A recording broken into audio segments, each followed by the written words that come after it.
Bueno, vamos al libro que nos interesa, ¿eh? Este es el que no puede faltar.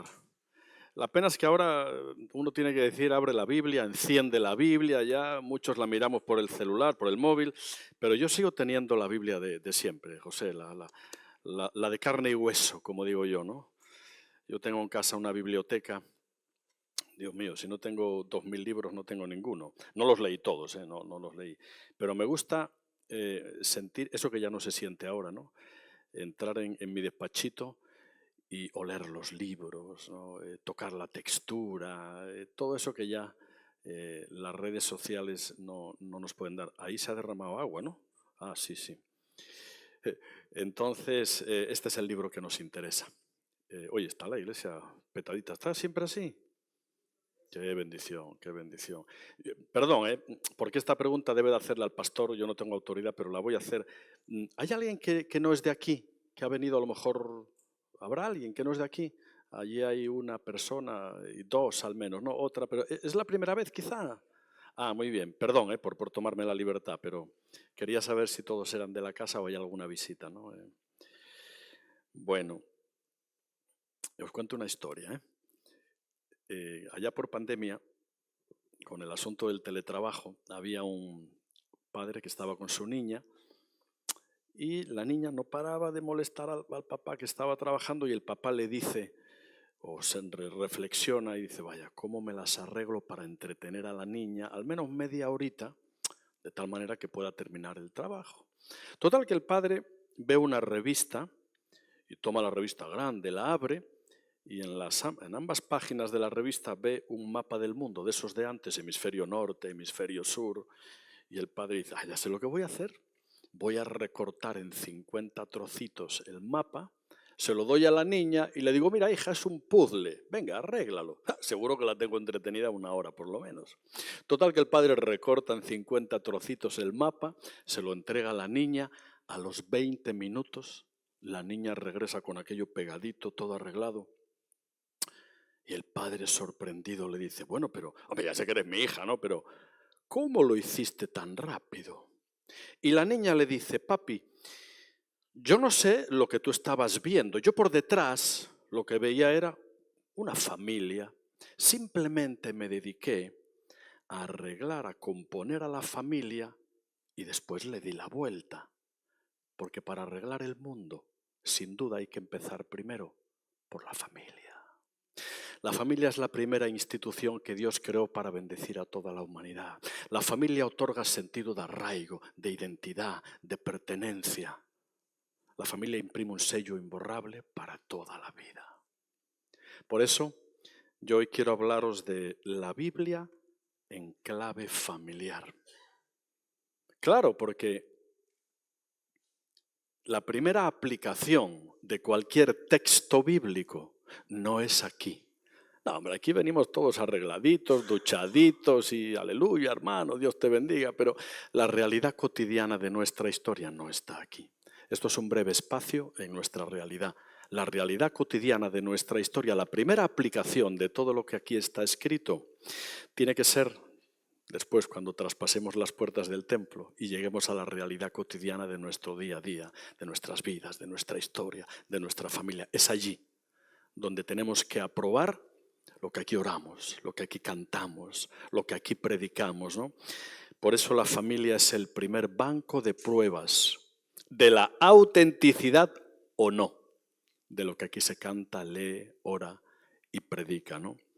Esa es la realidad. Por eso es tan importante leer la palabra cada día. Vivimos en un mundo, ayer vimos toda esa parte tan fea en algunos aspectos, ¿no?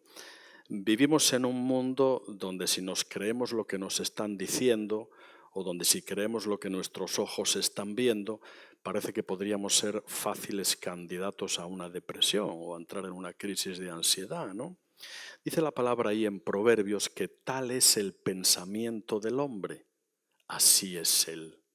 Y dice en Corintios 10, por ahí dice, derribando argumentos y toda altivez que se levanta contra el conocimiento de Cristo. Hay tantos argumentos, tanta altivez, tanta infodemia, tanta cultura de la posverdad. Pero luego dice, llevando cautivo todo pensamiento a la obediencia a Cristo, ¿no? Os cuento otra historia. Hubo una señora, falleció hace no tanto, se llamaba Marian Diamond. Ella era neurocientífica allá en Los Ángeles. Fue una mujer increíble, casi le dan el premio Nobel. Ella descubrió lo que Dios creó y que luego ya es algo muy aceptado, que se llama la plasticidad cerebral. Es decir, la capacidad que tiene nuestro cerebro para configurar sus redes neuronales en base al pensamiento que introducimos en nuestra mente. Tal es el pensamiento del hombre, así es él. Total que Marian Diamond, muy valiente para su época, pidió nada más y nada menos que estudiar el cerebro de Albert Einstein para ver si el cerebro de un genio era igual al de cualquier mortal. Y le dan un trocito guardado ahí en formol del cerebro de Albert Einstein. Y Marian se pone a investigar y observa que el cerebro tiene el mismo peso, la misma densidad, el mismo volumen que el cerebro de cualquier otro mortal.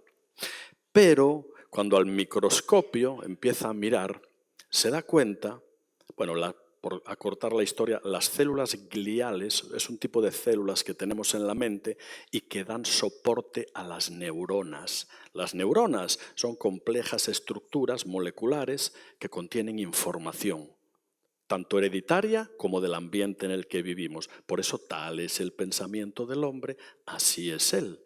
Y Marian Diamond descubrió que todo lo que entra en nuestra mente, todo lo que vamos creyendo y afirmando en nuestra mente, llega a configurar lo que se llama una red neuronal de pensamiento.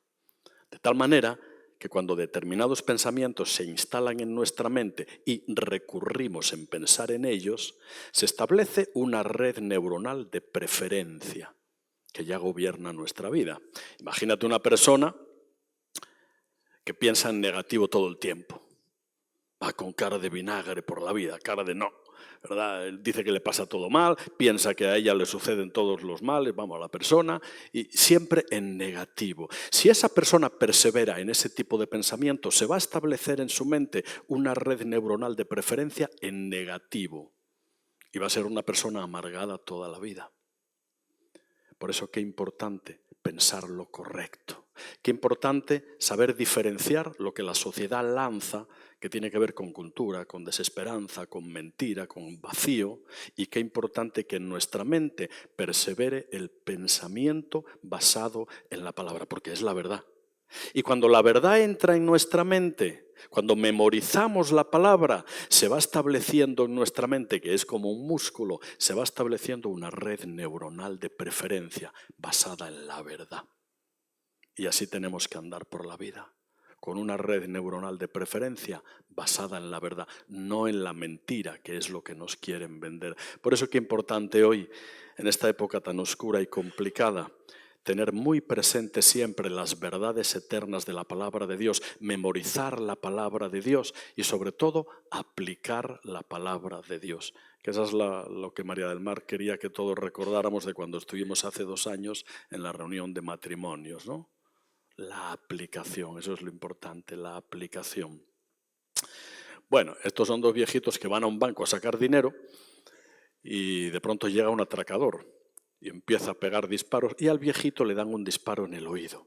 Llega la ambulancia, se lo llevan de urgencia y la viejita está allí sentada tan tranquila. Y uno de los guardias llega donde la viejita y le dice: señora, pero usted no está preocupada. A su marido le han dado un disparo en el oído, se lo llevan a vida o muerte y usted la veo como muy tranquila. Y dice la viejita: ay, mire, son tantos años. Conozco tan bien a mi marido. A mi marido lo que le entra por un oído le sale por el otro.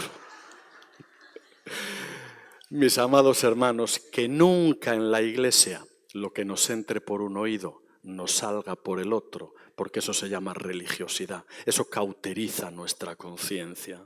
Por eso cuando acudimos al culto tenemos que acudir con un corazón dispuesto a recibir buena tierra, tenemos que ser buena tierra para que la palabra anide, para que germine y para que cuando traspasamos las puertas del templo la podamos aplicar en nuestro primer sistema social de relaciones, que es la familia. Por eso hay un concepto, hoy se lleva muy poco porque vivimos en otra época muy distinta, pero la integridad a la que somos llamados tú y yo es muy, muy importante. Dice el Salmo 101, creo que es por el verso 6, dice, qué bonito, ¿eh? Mis ojos pondré en los fieles de la tierra para que estén conmigo. Eso somos tú y yo.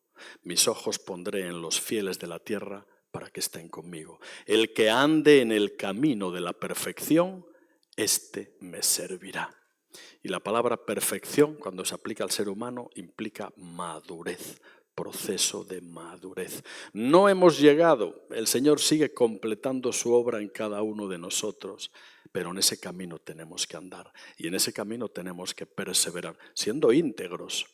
La integridad se compone de dos términos, creencia y experiencia. La creencia, esa la recibimos aquí, de lo que cantamos, leemos, oramos, predicamos. Pero si esa creencia no se traduce en el primer contexto social de relaciones, que es nuestra familia, no se traduce en experiencia, no sirve de nada. Se queda en teología hueca, en letra muerta, que no penetra, no llega, no cubre, ¿verdad? Entonces, qué importante que nuestra creencia tenga siempre la aplicación en la experiencia. Y entonces seremos íntegros. Y cuando somos íntegros, la integridad genera autoridad, pero de la buena, de la que se percibe, de la que se siente. Porque cuando andamos en integridad, andamos en una pieza y andamos con la cabeza alta, con optimismo frente a la vida, aún a pesar de lo que está cayendo. Porque como veíamos ayer, Pablo ahí en Corintios, 2:4 por ahí, habla, claro, Pablo teniendo en mente la perspectiva de la eternidad.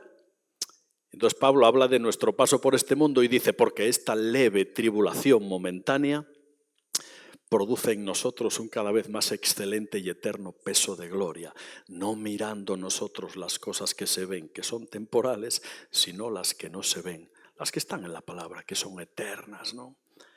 Me encanta cómo comienza la Biblia. Dios mío, ¿cómo se puede pretender pensar que tú y yo nacemos de una casualidad cósmica? Hay que tener más fe para creer esa incongruencia que no se sostiene desde ningún punto de vista, ¿no? Me encanta cómo comienza la Biblia en el principio. En el principio creó Dios los cielos y la tierra. Y nos puso a ti y a mí como corona de la creación. Qué bonito. Esa es nuestra historia, de ahí partimos. No venimos ni del mono, ni de una explosión inicial. Venimos de un diseño inteligente donde un Dios creador nos creó a ti y a mí como seres únicos y especiales, como hijos amados del Padre, y nos puso en esta tierra para cumplir un propósito. Vivirle a Él y predicarle a Él. Y procurar ser íntegros, claro, con nuestras luchas, con nuestras caídas que todos tenemos, porque Él no completó todavía su obra, pero ahí estamos, en el camino. Y lo primero que hace Dios, nada más crear la tierra en Génesis y después a la obra cumbre, el poema, dice por ahí Efesios, ¿no? Tú y yo somos el poema de Dios, la obra maestra, ¿no? Después Dios instituye, ahí en Génesis 2:18, no es bueno que el hombre esté solo, le haré ayuda idónea, y crea a la mujer como el complemento ideal. Luego en Génesis 2:24, que es uno de los 2 versículos que más veces se repite en la Biblia, la institución del matrimonio. Por tanto, dejará el hombre a su padre, a su madre, se unirá a su mujer, y serán los dos una sola carne. Ahí Dios instituye el matrimonio. Y Génesis 2:25 es el propósito que Dios tiene para el matrimonio y la familia. Dice ahí, y estaban ambos desnudos, Adán y su mujer, y no se avergonzaban. No había secretos, no había nada que ocultarse. Estaban en territorio amigo. Eso se llama intimidad. Y es el fruto principal que Dios espera de la relación con tu pareja y con tus hijos, llegar a ese nivel de intimidad, porque eso se constituye en un blindaje familiar que nos defiende de toda la que está cayendo, ¿no? Fuera. Por eso la Biblia comienza en clave familiar. Por eso comienza hablando de la familia. Y luego en Génesis 12, Dios le dice a Abraham que en él iban a ser benditas todas las familias de la tierra. De pronto Dios eleva a la familia a la categoría de institución garante del futuro de las civilizaciones. Y luego llega Deuteronomio 6. Bueno, Iván, yo pretendo terminar en Apocalipsis, ¿eh? Y voy por Deuteronomio. No te preocupes que yo me voy a ceñir al tiempo, ¿eh? Deuteronomio 6 es un versículo importantísimo.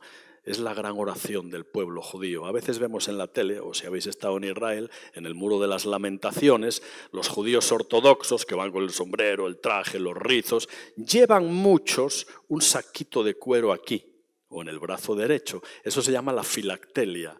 Y es un saquito de cuero que contiene versículos esenciales para el pueblo judío, claro, tomados de la Torá, los 5 primeros libros, ¿no? Uno de esos versículos es Deuteronomio 6.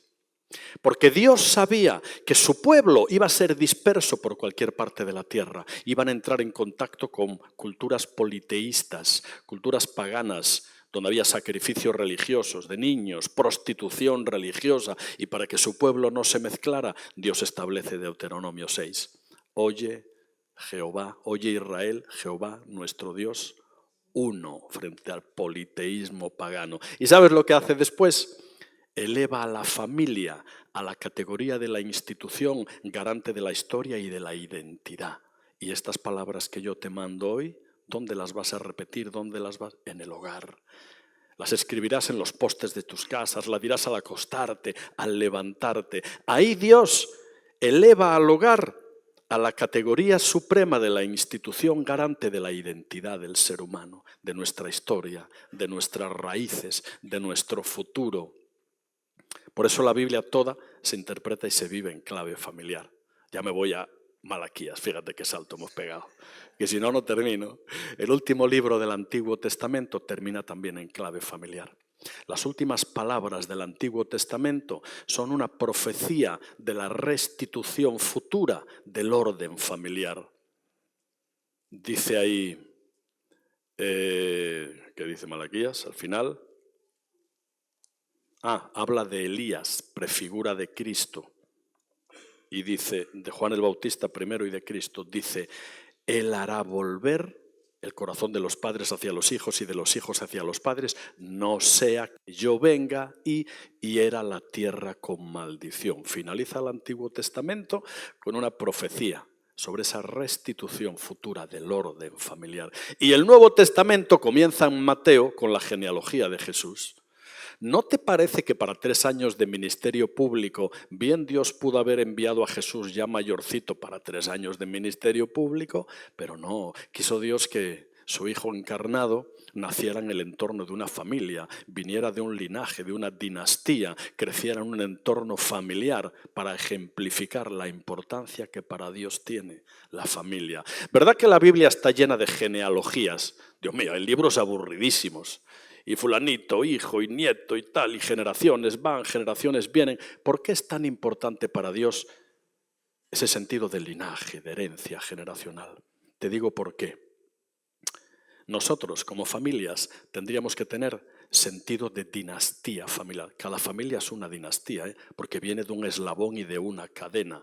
Nuestro hijo, cuando era bien chiquitito, yo tenía en casa, teníamos con María del Mar, algunos se acordarán de esos molinillos de café que había antaño, que uno echaba el grano y molía el café, ¿no? Algunos ponen cara rara diciendo, ¿qué será eso? Bueno, el otro día estaba en una iglesia y le digo a uno, era un grupo de jóvenes en Panamá, creo que era, y les digo, ustedes tienen que saber que antes había unos teléfonos que del auricular a la base tenían un cable. Y los chavales decían, de verdad, ¿no? Parece que venimos de otra época, ¿no? Entonces, yo le enseñaba, y María del Mar, digo, a Noel ese viejo molinillo de café donde mi bisabuela cada día molía el café, ¿no? Y luego lo colaba en una manga de trapo. El aroma de aquel café a mí me transporta mis recuerdos de infancia.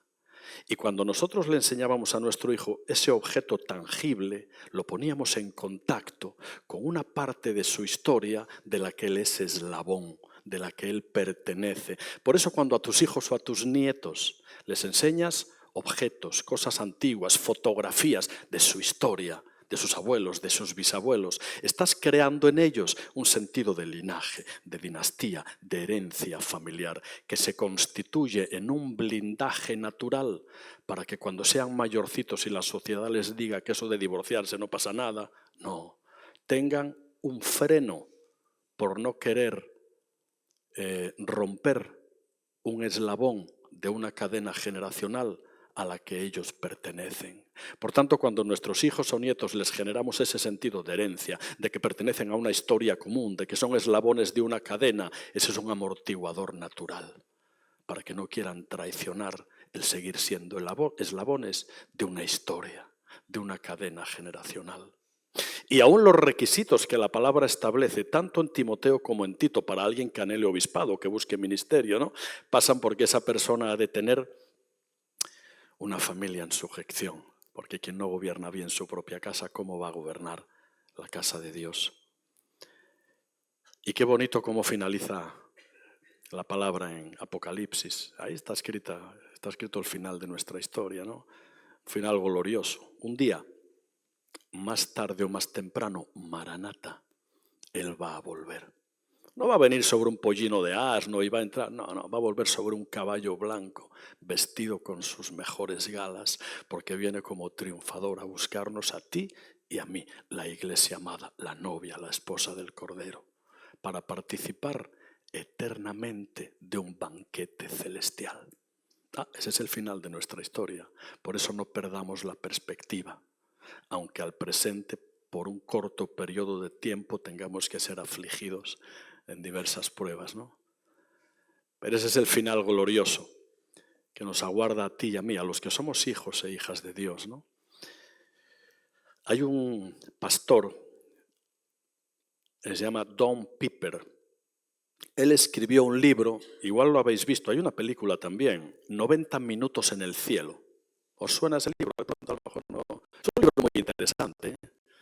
Es un pastor bautista del Cinturón Bautista del Sur, que un día, regresando de una convención, un día de tormenta por la noche, el hombre venía en su coche, y de pronto cruza un puente y no se fijó por la tormenta y la noche de que el puente tenía un semáforo en rojo. Y al subir el puente, lo primero que ve son unas luces inmensas que se abalanzan sobre él, un ruido ensordecedor y después un silencio. Y él cuenta en el libro, él lo narra con todo lujo y detalle, y él dice, es su experiencia, ¿eh? Él dice, yo sentí cómo salía de mi cuerpo. Y como un dron que va subiendo, yo vi mi cuerpo entre un amasijo de hierros con el choque del camión con el que había chocado, y yo seguía subiendo. Y él narra en el libro y dice, y de pronto veo el puente, veo la comarca y sigo subiendo. Y él dice en el libro, llego a las puertas de la Nueva Jerusalén. Y él dice que vio 6, son 12 puertas, pero él decía que vio 6 porque por el otro lado estaban las otras. Bueno, 12 puertas como 12 perlas, cuyos cimientos eran piedras preciosas de todo tipo, y una de ellas estaba abierta. Y cuando él llega a las puertas de la Nueva Jerusalén, los seres queridos que habían fallecido en el Señor en su historia estaban allí con vestiduras blancas, tendiéndole la mano para invitarle a entrar.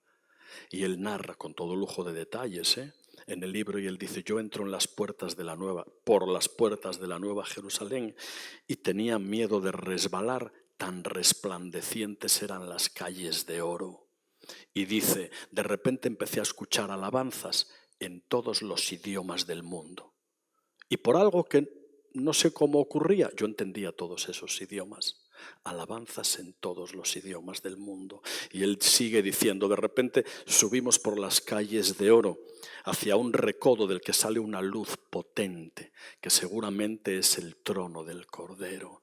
Dice, y cuando estaba a punto de doblar el recodo que me iba a llevar a esa luz preciosa donde estaba la misma presencia del Señor, él lo cuenta, dice, empiezo a sentir un viento, un aire que llega. Luego él dice que no era sino el viento producido por las alas de los arcángeles, máximo rango celestial, que tras el trono del Cordero le dan gloria y honra. Y cuando estaba a punto de encontrarse en la misma presencia de Dios, un pitido discontinuo le despierta en una sala de hospital lleno de tubos con un monitor allí. Había vuelto a la vida. 90 minutos en el cielo. Es su historia, yo la creo. No hacemos doctrina de ella, pero es su historia. Y él dice, cuando yo despierto lleno de tubos y mi mujer estaba allí, Sonriente porque me veía que había vuelto y yo le dije, yo me quiero ir. Y su esposa, claro, ¿pero cómo? Que soy tu esposa, ¿pero cómo? Claro, ¿quién habiendo gustado un poquitito de lo que nos aguarda quiere volver a este valle de lágrimas, ¿no? El libro luego narra la historia de por qué Dios le hizo vivir esa experiencia y es muy interesante. Pero mira, ese es el final de nuestra historia. Y un día vamos a disfrutar eternamente la presencia del Señor. Por eso esa es nuestra esperanza. Por eso para nosotros los cristianos, por supuesto que sí, lo mejor está siempre por venir. Siempre. Ahora bien, ¿te acuerdas de Marta y María, no? Todos somos un poco como Marta y María. Pronto Jesús llega, casa de Marta y María, y claro, la hospitalidad judía exigía que al invitado había que darle máximos honores, había que preparar la sala, la comida. Entonces, claro, Marta andaba preparando todo eso. ¿Tú crees que lo que hacía Marta era malo? ¿O no? No es que era malo, es que era bueno lo que hacía Marta. Era bueno. ¿Sabes el problema? Las personas que no son cristianas tienen que elegir entre lo bueno y lo malo. Tú y yo no.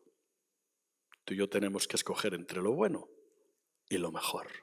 Lo que hacía Marta, sí, era bueno, pero no era lo mejor. ¿Sabes quién hacía lo mejor, verdad? Porque no hay lugar más alto ni más grande que estar a sus pies. Entonces lo que hacía María es lo mejor, estar en la presencia del Señor.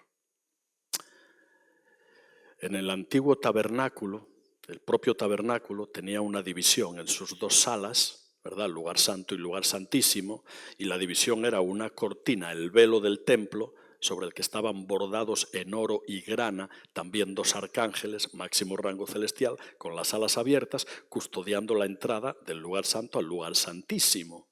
Ese es el velo del templo que se rompe cuando Dios muere, ¿no? Bueno, el lugar santo es tipo de la vida de la iglesia.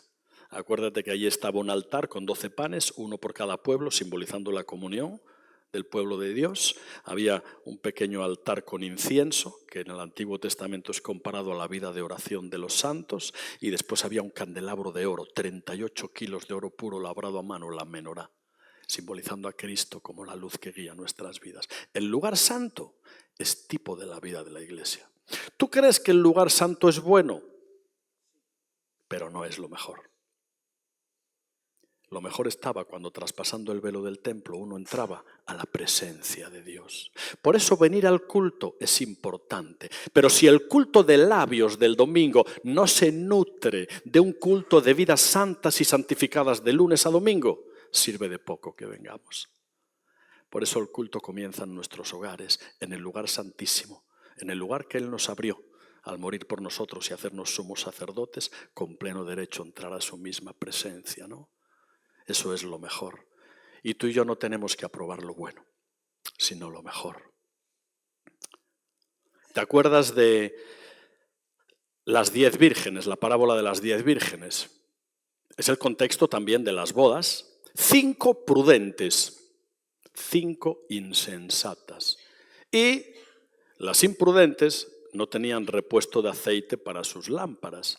Y van y le piden a las prudentes. Y estas muy prudentemente le dicen, no, más bien id a comprar, no sea que ustedes y nosotras nos quedemos sin aceite.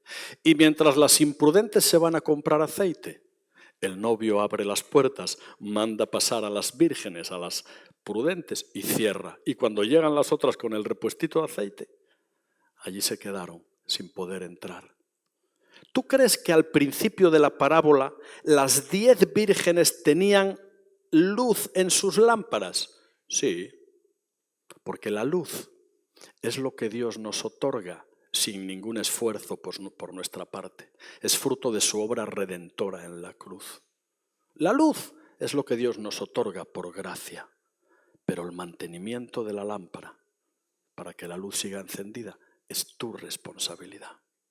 A nosotros nos toca alimentar diariamente esa luz con el aceite de su palabra para que no se apague. Y esa es nuestra responsabilidad. Y es una responsabilidad diaria. Cada día un cristiano tiene que equiparse con la armadura de Efesios que le prepare y le capacite para que los dardos de fuego del maligno no impacten su vida. Cada día los matrimonios tienen que orar por ellos, por sus hijos, por su familia, porque cada día somos tentados, cada día somos atacados. Qué importante blindar nuestra mente. Qué importante crear estructuras de pensamiento basadas en la palabra. Qué importante mantener una integridad que nos lleve de la creencia a la experiencia. Y qué importante que todo eso sea, en primer lugar, en nuestra primera historia, en nuestra familia. Bueno, algunos habéis visto nuestro programa Puertas Adentro. Ayer Iván me recordaba el patio que tenemos en casa, ¿no? El pocito de agua y todo eso. Pues un día, hace años ya, María del Mar, que daban unas naranjas, da unas naranjas de zumo buenísimas, los 4 naranjos. Y María del Mar me dice, mira, quedan unas naranjas arriba, ¿por qué no subes con cuidado al árbol? Son grandotes los árboles. Y tomas las naranjas que quedan. Total, que yo me subo al árbol y cuando me subo al árbol veo un nido de pájaros y 3 huevos de mirlo. El mirlo es ese pájaro negro con el pico anaranjado. Yo no conocía al mirlo. Y total, yo soy muy curioso porque hace tiempo me di cuenta de que todo lo natural tiene una aplicación en el plano espiritual. Porque todo lo natural es creación de Dios. Entonces, digo, voy a investigar sobre el mirlo. Y descubro que el mirlo es un pájaro muy territorial. No tiene un silbo especialmente atractivo. El mirlo hace algo parecido, mira. Una cosita así. Y escucho y leo, y luego digo, ostras, es verdad. Leo que el mirlo es el primer pájaro que canta antes de que amanezca. Y yo recuerdo estar con María del Mar en la cama y de buena manera, desde que amanezca, escuchar ese silbo. El mirlo, digo, wow. Y digo, yo soy muy curioso, y digo, ¿y por qué el mirlo canta antes de que amanezca? Cuando lo normal es que cuando amanece todos los pájaros saludan el nuevo día y empiezan a cantar de golpe. Y descubro que como el mirlo tiene un silbo muy apacible y muy delicado, antes de que otros cantos u otras voces apaguen la suya propia, él canta primero. Y entonces Dios habló a mi corazón y me dijo, Juanito, así te quiero cada día. Antes de que otras voces ahoguen la mía propia, escucha la mía primero. Y cada día tomo mi primer café, el más santificado, y me voy a mi lugarcito secreto. Todos tenemos que tener un lugarcito secreto. Y me siento. Y tomando el café tengo el privilegio de abrir el libro de los libros y de beber en primer lugar de lo que aquí está escrito. Cuando hacemos eso, estamos metiendo la mejor de las vitaminas en nuestra estructura de pensamiento. Por eso, amados, hay que leer, hay que orar, hay que hacerlo cada día, hay que prepararse, hay que equiparse porque el Señor viene y tenemos que estar preparados para recibirle. Y termino contándoos otra historia. Claro, no tenemos que aprobar lo bueno, sino lo mejor. No somos vencedores, sino que somos más que vencedores. Y un día, un pastor bautista precisamente me dice, oye, ¿tú sabes lo que es ser más que vencedor? Digo, bueno, explícame. Y me dice, imagínate un combate de boxeo. Digo, Dios mío, pero qué poco espiritual, un combate de boxeo. Y me dicen, no, pero si el boxeo es un deporte muy evangélico. Digo, ¿cómo va a ser?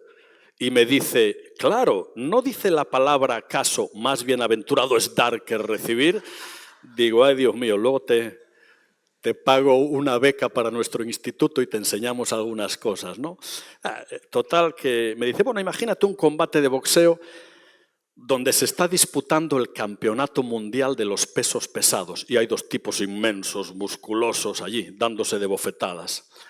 El primer asalto, el segundo. ¿Cuántos asaltos tiene un combate de boxeo? No, más. Tiene 10 o 12 por lo menos. Pongamos 13 o tal.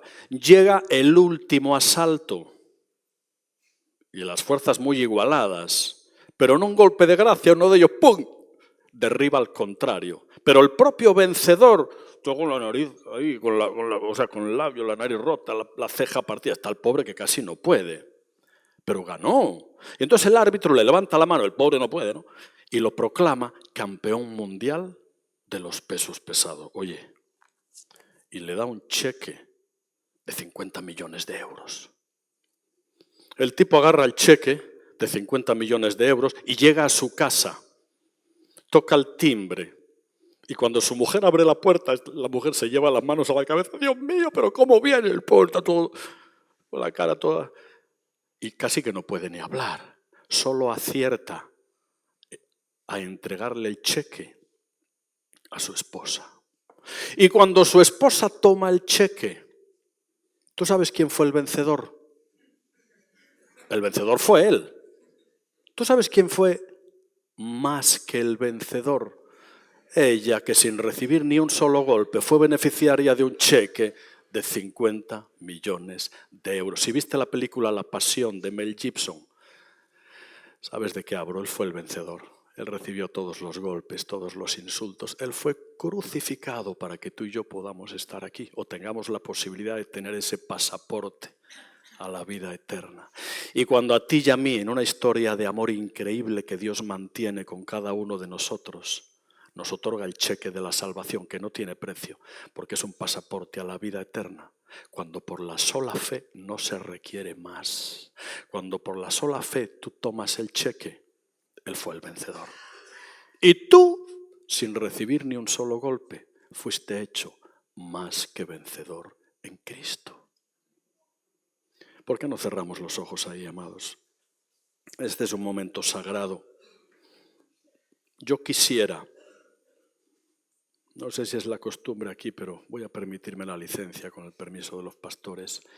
Yo quisiera que hoy, todos por favor, en actitud de oración, quisiera que hoy nadie se fuera de aquí sin tener la certeza de que tiene el cheque, de que tiene el pasaporte que le lleva a la vida eterna.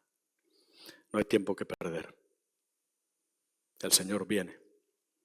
Y todos los que estamos aquí tenemos que tener la certeza de que tenemos el pasaporte por el que hemos sido hechos más que vencedores. Hay momentos donde hay que tomar decisiones, a vida o muerte. Bueno, si hay alguien aquí que no tiene esa certeza, es su día y su momento. Voy a pedirte que ahí, en la privacidad de tu asiento, entre tú y Dios, repitas para tus adentros, voz interior, la oración que yo voy a pronunciar. Ve repitiendo a medida que yo la digo. Señor, en esta mañana, delante de tu presencia, conociendo tu palabra y escuchándola, tengo la necesidad de pedirte que entres en mi vida. Te pido perdón por mis pecados. Te pido perdón por no haber comprendido tantas cosas. Quiero que seas mi Padre. Quiero ser tu Hijo. Dame esa vida eterna y dame esa seguridad de que soy amado por la eternidad. Lo pido en el nombre que es sobre todo nombre, en el nombre de Jesús. Amén. Amén, amados. Orando ya para terminar. Padre, gracias por este hermoso tiempo, por tu palabra preciosa, tu palabra que es viva y eficaz, más cortante que toda espada de dos filos, Señor. Padre, si alguna persona hoy tomó la decisión de honrarte, de pasar de muerte a vida, de ser tu hijo, hay fiesta en los cielos, Señor. Gracias por alguna persona que haya podido tomar esa decisión. Papi, cómo te necesitamos. Bendícenos en esta mañana, Señor. Queremos irnos como vamos, llenos de tu presencia, llenos de tu amor, de tu unción, de tu paz, de tu bendición. Papito querido, tú eres como el aceite que calma y sana nuestras heridas. Papito querido, tú eres como el faro que en la noche oscura del alma alumbra la entrada a puerto seguro.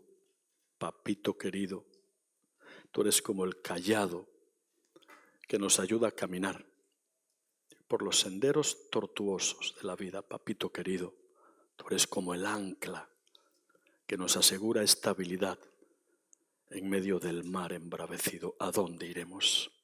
Solo tú tienes palabras de vida eterna. Gracias por este hermoso tiempo.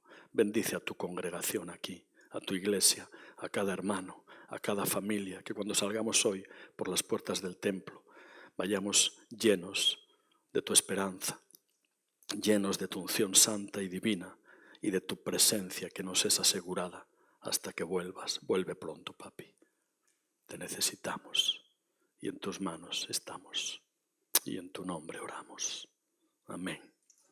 Amén. Amados, adelante.